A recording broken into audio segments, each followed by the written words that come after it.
खबर आपको दें कि वज़ीर खजाना मोहम्मद औरंगजेब ने वाज़ेह किया है कि मसनूई तरीके से किसी चीज को कंट्रोल नहीं किया जा रहा। दरामदात पर कोई पाबंदी नहीं है।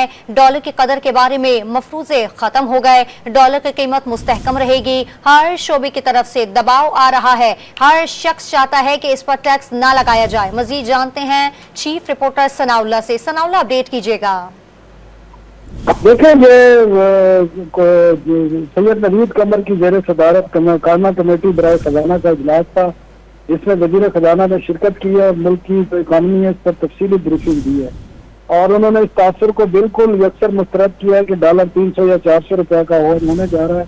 उसमें कभी डॉलर मुस्तहकम है और कोई चांस नहीं है कि डॉलर 300 या से ऊपर जाएगा। साथ में उन्होंने रियल एस्टेट और बिल्डर जो डेवलपर पर जो टैक्स लगाया है उसकी भी वजाहत की है और उन्होंने कहा कि रिटेलर की रजिस्ट्रेशन शुरू हो गई है। ज़री इनकम टैक्स पर उन्होंने कहा कि चारों सूबाई वज़रा से वज़ीर आला से बातचीत हो रही है और इस हवाले से मुस्बत पेशरफ्त की तवक्को रखते हैं।